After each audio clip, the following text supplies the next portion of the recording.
12 ராசிகளையே மிகவும் ஒரு அருமையான ராசி இந்த மகர ராசி. ஏன்னா நீங்கள் பாருங்கள், நீதிக்கு அதிபதியாக இருக்கக்கூடிய சனி பகவானை ராசி அதிபதியாக கொண்டவங்களா இருக்கீங்க. பெரும்பாலும் நீங்களுமே எல்லா விஷயத்துலையுமே நீதி நேர்மைக்கு உட்பட்டு செயல்படக்கூடியவங்களா இருப்பீங்க. சனி பகவான் ஜோதிடத்தில் ரொம்பவுமே முக்கியமான ஒரு கிரகமாக பார்க்கப்படுது. சூரியதேவன் மற்றும் சாயாதேவியின் மகன் தான் இந்த சனி பகவான். காகத்தை வாகனமாக கொண்ட ஒரு கிரகம் இது. மெதுவாக நகரக்கூடியதாகவும் இருக்குது. இவர் நீதிக்கு அதிபதி அப்படின்னு சொல்லலாம். அதனால தான் பெரும்பாலும் நீங்கள் நீதி, பொறுமை, பக்குவப்படுறது இதில் எல்லாமே தனித்து விளங்கக்கூடியவங்களா இருப்பீங்க. மற்றவங்களோட மனசில் என்ன இருக்குது அப்படின்னு தெரிஞ்சுக்கிட்டு அவங்களோட உணர்வுக்கு மதிப்பளித்து நடக்கக்கூடியவங்க மகர ராசி அன்பர்கள் நீங்கள். அதனால தான் 12 ராசிகளையுமே மிகவும் ஒரு சிறப்பான அற்புதமான ராசி மகர ராசி அப்படின்னு சொல்கிறோம். அது மட்டும் இல்லாமல் உங்கள் ராசி அதிபதி சனி பகவான் பாருங்கள், வேகமாக போகிற நம்மளோட வாழ்க்கையோட சக்கரத்தை நிறுத்தி தடுத்து நாம் எதுக்கு இந்த பூமிக்கு வந்தோம், நம்மளோட இலக்கு என்ன அப்படிங்கிறத நமக்கு உணர வைக்கக்கூடிய ஒரு கிரகம். நவகிரகத்தில் எந்த ஒரு கிரகத்துக்கும் இல்லாத தனி சிறப்பு சனி பகவானுக்கு உண்டு. ஏன்னா ஈஸ்வரன் பட்டம் பெற்ற ஒரே கிரகம் சனீஸ்வரன்.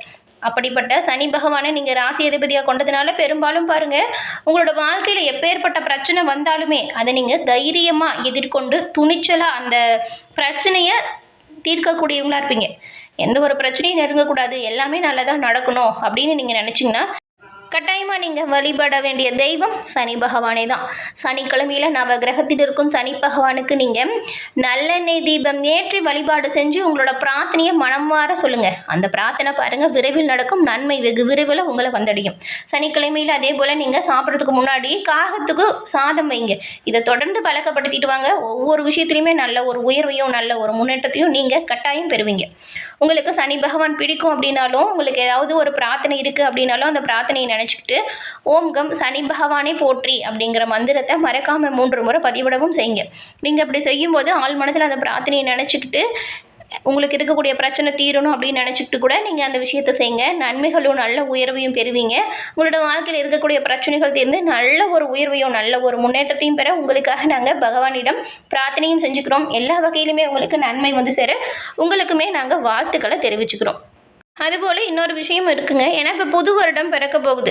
கடந்த காலத்தில் நிறைய இன்பமும் துன்பமும் சந்திச்சிருப்பீங்க. ஆனால் இந்த வருட கடைசியில் பாருங்கள், நிறைய பிரச்சனைகள் தான் வந்திருக்கும். பிறக்கிற வருடம் எப்படிப்பட்டதாக இருக்கும் அப்படிங்கிற ஒரு கவலை உங்களோட ஆழ் மனதில் ஓடிக்கிட்டு தான் இருக்கும். உங்களோட எதிர்காலம் பற்றி நீங்கள் எளிய முறையில் தெரிஞ்சுக்கணும் அப்படின்னா நீங்கள் உங்கள் ஜாதகத்தை கணிச்சா அந்த விஷயத்தை பெற முடியும். அதுக்கு தான் நீங்கள் பயன்பெறக்கூடிய வகையில் இருக்கணும் அப்படிங்கிறதுனால டிஸ்கிரிப்ஷனில் ஜோதிடரோட நம்பர் கொடுத்துருக்கோம். அந்த நம்பருக்கு நீங்கள் ஃபோன் பண்ணாலே போதும், உங்கள் ஜாதக கணிப்பை எளிய முறையில் தெரிஞ்சுக்கலாம். எதிர்காலம் பற்றின அனைத்து விஷயத்தையுமே நீங்கள் முன்கூட்டியாக தெரிஞ்சுக்கிட்டு அதற்கேற்றது போல் உங்களோட வாழ்க்கையை பிளான் பண்ணி நீங்கள் அந்த ஒரு விஷயத்தையும் செய்யலாம். எல்லா வகையிலுமே சிறப்பான உயர்வை பெற நீங்கள் உங்கள் ஜாதக கணிப்பை தெரிஞ்சுக்கோங்க. நன்மையும் நல்ல ஒரு உயர்வையும் இதனாலையுமே நீங்கள் பெற முடியும். இந்த ஒரு வாய்ப்பை தவற விடாமல் பயன்படுத்திக்கோங்க. நாம் இப்போ பாருங்கள், இந்த மாதத்தின் கிரக நிலைகள் எப்படி அமைஞ்சிருக்கு அப்படிங்கிறதையும் இதனால் என்ன மாதிரியான மாற்றத்தையும் தாக்கத்தையும் நீங்கள் சந்திக்க போகிறீங்க அப்படிங்கிறதையும் நம்ம தொடர்ந்து பார்க்கலாம். ஜோதிடத்தில் கிரகத்தோட தலைவனாக இருக்கக்கூடியவர் தான் சூரிய பகவான். இந்த சூரியன் பாருங்கள், ஒவ்வொரு மாதமுமே ஒவ்வொரு ராசிலையும் பயிற்சி செய்வார். அப்படி இப்போ சூரியன் தனுசு ராசியில் பயிற்சி செய்யக்கூடிய மாதம் இந்த மார்கழி மாதம்.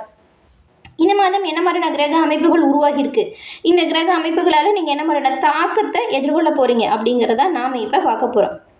அதுவும் இந்த அமைப்பு அப்படிங்கிறது 12 ராசிகளில் ஒரு சில ராசிக்கு ரொம்பவே மேன்மையான பலனை தரப்போகுது, ஒரு சில ராசிக்கு ரொம்பவுமே எச்சரிக்கையான பலனை தரப்போகுது. அந்த வகையில் உங்களுக்கு உண்டாகக்கூடிய பலன்கள் அப்படின்னு பார்த்தா, மகர ராசி 12வது வீட்டில் சூரியன் செல்றாரு. இதனால் இந்த மார்கழி மாதத்தில் மகர ராசி அன்பர்கள் உங்களுக்கு சில விஷயத்தில் பாருங்கள் ஏற்றங்களும் இருக்கும், தாழ்வுகளும் ஏற்படும். உங்களோட உடல் ஆரோக்கியத்தில் நீங்கள் கொஞ்சம் கவனம் செலுத்துறது நல்லது. மாணவர்கள் கொஞ்சம் பொறுமையாக நிதானமாக எந்த ஒரு விஷயத்தையும் கடைபிடிக்கணும். இந்த மகர ராசி அன்பர்கள் இந்த மாதத்தை பொறுத்த வரைக்கும் அவசர முடிவுகளை எடுக்கிறத நிறுத்தி வைங்க. அதே போல் அவசர முடிவுகள் எடுத்துகிட்டு பிரச்சனையில் சிக்காமல் பார்த்துக்கோங்க. உங்களோட முயற்சிகளுக்கு ஏற்ற நல்ல பலன்கள் கிடைக்கும். அதனால் எந்த ஒரு விஷயத்தையுமே நிதானமாக செயல்படுத்த பாருங்கள்.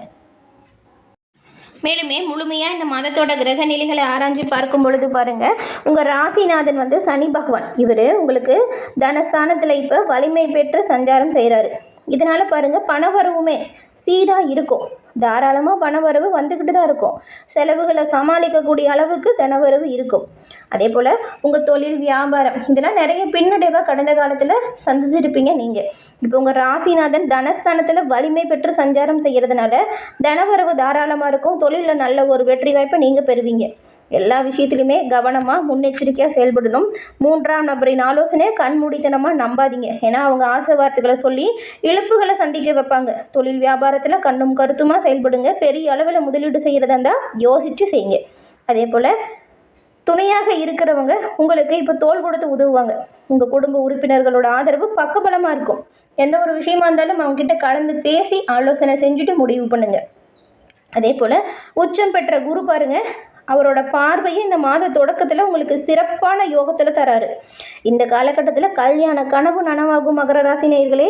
காரிய வெற்றியும் பொது வாழ்க்கையில் இருக்கிறவங்களுக்கெல்லாம் பாருங்கள் புதிய பொறுப்புகளுமே கிடைப்பதற்கான யோகத்தை குரு பகவான் உங்களுக்கு தராரு. அது மட்டும் இல்லாமல் குரு பகவான் மிதுன ராசிக்கு சென்ற பிறகும் கொஞ்சம் கூடுதல் கவனத்தோடு நீங்கள் செயல்பட்டால் எல்லா வகையிலுமே நன்மையுமே இந்த அமைப்பால் நீங்கள் பெறலாம்.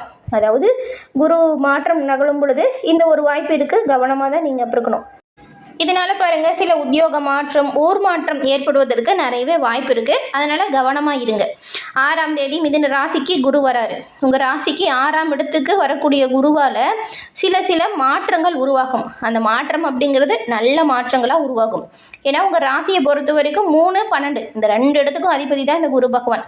அவர் வக்ரம் பெற்று சஞ்சாரம் செய்கிறாரு. இதனால் உங்களுக்கு நல்ல பயன்கள் உருவாகக்கூடிய வாய்ப்பை தராரு. நல்ல நல்ல சந்தர்ப்பங்கள் உங்கள் இல்லம் தேடி வரப்போகுது. தொழில் உங்கள் உத்தியோகம் இதில் எல்லாமே கணிசமான தொகை கையில் புரளும். கூட பிறந்தவங்களோட உதவியுமே பக்கபலமாக இருக்கும். அவங்களோட உதவி கிடைக்க பெற்று நீங்கள் மகிழ்ச்சி அடைய போகிறீங்க. உத்தியோகத்துலேயுமே ஊதிய உயர்வு மட்டும் இல்லாமல் பதவி உயர்வுக்குமே ஒரு சிலருக்கான பரிந்துரை இப்போ கிடைக்கும். ஒரு சிலருக்கு ஊதிய உயர்வு பதவி உயர்வு ரெண்டையுமே பெறுவீங்க. இதனால் பாருங்கள் கடன் சுமை அப்படிங்கிறது படிப்படியாக உங்களுக்கு குறைந்து காணப்படக்கூடிய யோகத்தில் இந்த மாதம் நீங்கள் பெறப்போகிறீங்க. இந்த வாய்ப்புக்காக நிறைய நாள் காத்திருக்கீங்க அப்படின்னு கூட சொல்லலாம். ஏன்னா சம்பாதிக்கிறது எதுவுமே செலவாக போகுது, சேமிக்க முடியல, கடன் கட்ட முடியல அப்படின்னு இருந்தவங்களுக்கு இந்த மாதத்தோட அமைப்பு ரொம்பவுமே சிறப்பாக இருக்கிறதுனால நீங்கள் சிந்திச்சு வச்சுருந்த ஒவ்வொரு நல்ல விஷயத்தையுமே செய்ய தொடங்குங்க. எல்லாமே நல்லதாக நடக்கும். ஆனால் எல்லா விஷயத்துலையுமே கவனமாக இருக்கணும், முன்னெச்சரிக்கையாக செயல்படணும். எந்த ஒரு விஷயத்தையும் பிளான் பண்ணி நிதானமாக செயல்பட்டால் நன்மையை நீங்கள் இந்த மாதம் பெறலாம்.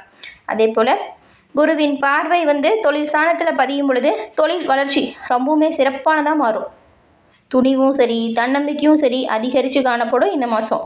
வெளிநாட்டு நிறுவனத்திலிருந்து நீங்கள் எதிர்பார்த்து காத்துக்கிற அழைப்பு இப்போ வரும். பண பற்றாக்குறை நீங்கும். நீங்கள் பாருங்கள் இந்த மாதம் புகழ்பெற்ற ஆலயத்துக்கு சென்று வழிபட்டுட்டு வரலாம் அப்படிங்கிற எண்ணம் இருக்கிறவங்களுக்கெல்லாம் அந்த எண்ணம் இப்போ பூர்த்தியாகும் வாய்ப்பு கிடைக்கும். புதிய வாகனம் வாங்கி நீங்கள் மகிழ்ச்சி அடைய போகிறீங்க. வாகன யோகம் இருக்குது. பெரும்பாலும் பாருங்கள் பழைய வாகனத்தை மாற்றிட்டு புது வாகனம் வாங்குவதற்கு யோகம் அமையும். பொது வாழ்க்கையில் உள்ளவங்களுக்கு உங்கள் மேல் இடத்துக்கிட்டேருந்தே உங்களுக்கு நல்ல பேர் கிடைக்கும். அதுக்கு மட்டும் இல்லாமல் கூட இருக்கிறவங்ககிட்ட கொஞ்சம் நீங்கள் கவனமாக தான் எந்த ஒரு விஷயத்தையும் பகிர்ந்துக்கணும். புதிய பொறுப்புமே கிடைக்கும். உங்களோட வளர்ச்சியும் தளர்ச்சியும் மாறி மாறி கிடைக்கும். அதனால தான் கவனமாக இருங்க அப்படின்னு சொல்கிறோம். பெரும்பாலும் இந்த மாதம் உங்களுக்கு ஏதாவது மாற்றம் ஏற்படும். அதாவது வீடு மாற்றம், தொழில் மாற்றம், இடமாற்றம் இந்த மாதிரி ஏதாவது ஒரு மாற்றம் ஏற்படும். பொது வாழ்க்கையில் இருக்கிறவங்க கவனமாக இருக்கணும். கவனமாக இருந்தால் புதிய பொறுப்புகளை நீங்கள் பெறலாம். 7ஆம் தேதி தனுசு ராசிக்கு சுக்கிரன் வராரு. உங்கள் ராசிக்கு 5, 10 இந்த 2 இடத்துக்கும் அதிபதி தான் சுக்கிரன். அவர் விரயஸ்தானத்தில் வரும்பொழுது விரயம் கொஞ்சம் கூடுதலாக இருக்கிற மாதிரி இருக்கும். வீடு மாற்றம், இடமாற்றம் இதனால் ஏற்படும். அதே போல் மாற்று இனத்தவர்களின் ஒத்துழைப்பால் புதிய முயற்சிகளுமே உங்களுக்கு வெற்றி வாய்ப்பு கொடுக்கும். கூட்டாளிகள் ஒரு சிலர் உங்களை விட்டு விலகுவாங்க. புதிய கூட்டாளிகள் இணைவாங்க. நீண்ட தூர பயணங்களுமே பயன் தருவதாக மாறும். உத்தியோகத்தில் இலகா மாற்றங்கள் எதிர்பாராத விதத்தில் வரலாம். வளர்ச்சியும் தளர்ச்சியும் மாறி மாறி வரக்கூடிய காலகட்டமாக இந்த மாதம் அமையும். இந்த மாத இறுதியில் மகர ராசிக்கு செல்லக்கூடிய செவ்வாய் அங்கே உச்சம் பெற்று சஞ்சாரம் செய்கிறாரு. உங்கள் ராசிக்கு 4, 11 இந்த 2 இடத்துக்கும் அதிபதி தான் செவ்வாய். லாபதிபதியான அவர் உச்சம் பெறும் பொழுது பொருளாதாரத்தில் நல்ல ஒரு நிறைவு ஏற்படும். நீங்கள் இன்னும் கிளை தொழில் தொடங்கும் வாய்ப்புமே ஒரு சிலருக்கு உண்டாகும். வீடு வாங்குறது அல்லது கட்டுறது போன்ற சிந்தனை இப்போது அதிகரிக்கும். பொது வாழ்க்கையில் உள்ளவங்களுக்கு கூடுதல் பொறுப்புகளும் சேரும். தொழில் மற்றும் வியாபாரம் செய்யக்கூடியவங்களுக்கு புதிய முயற்சிகள் வெற்றி வாய்ப்பையும் கொடுக்கும். உத்தியோகத்தில் உள்ளவங்களுக்கு நல்ல மாற்றங்கள் உருவாகுது. புகழ், அந்தஸ்து, அதிகாரம் இதெல்லாமே உயரும். மாணவர்கள் படிப்பில் கொஞ்சம் அக்கறை செலுத்தணும். பெண்களுக்கு பொருளாதாரத்தில் இருந்த பற்றாக்குறை நீங்கும். ரொம்ப நாளாக நீங்கள் காத்துட்ருக்கிற ஒரு சுப செய்தி உங்களை விரைவில் வந்தடையும். மேலும் இந்த மாதம் பாருங்கள், உங்களுக்கு ஒரு சிறப்பான நீங்கள் எதிர்பார்த்து காத்துட்டு இருந்த யோகமான நாட்கள் வரும். அந்த வாய்ப்புகளை நீங்கள் சரியாக பயன்படுத்திக்கணும். பொறுமையை நிதானமாக கடைபிடிங்க. அதே போல் எந்த ஒரு விஷயமா இருந்தாலும் கொஞ்சம் நிதானமாக செயல்படுங்க. கோபத்தை குறைக்க பாருங்கள். எடுத்துமோ கௌத்துமோன்னு எந்த ஒரு விஷயத்தையும் செய்யாதீங்க. தொழில் வியாபாரத்தில் ஏதாவது புதிய முயற்சிகளை செய்யும்போது நீங்கள் உங்கள் குலதெய்வத்தை வழிபட்டுட்டு அந்த விஷயத்தை ஆரம்பிங்க. நன்மையும் நல்ல ஒரு உயர்வையும் இதனால் பெறுவீங்க. குலதெய்வத்தின் பரிபூரண அருளையுமே பெற்றுத்தரக்கூடிய கிரக அமைப்பு இப்போ உருவாகி இருக்கிறதுனால நீங்கள் குடும்பத்தோடு இந்த மாதத்தில் ஒரு முறையாச்சும் குலதெய்வ கோவில் சென்று வழிபட்டு வாருங்க. அதுக்கப்புறம் பாருங்கள், நல்ல ஒரு உயர்வையும் நன்மையும் நீங்கள் பெறுவீங்க. உங்களோட வாழ்க்கையில் வரக்கூடிய நன்மைகள் அதிகரிக்கவும் தீமைகள் உங்களை விட்டு விலகவும் குலதெய்வ வழிபாட தொடர்ந்து செய்யுங்க. நன்மைகளை பெறுவீங்க.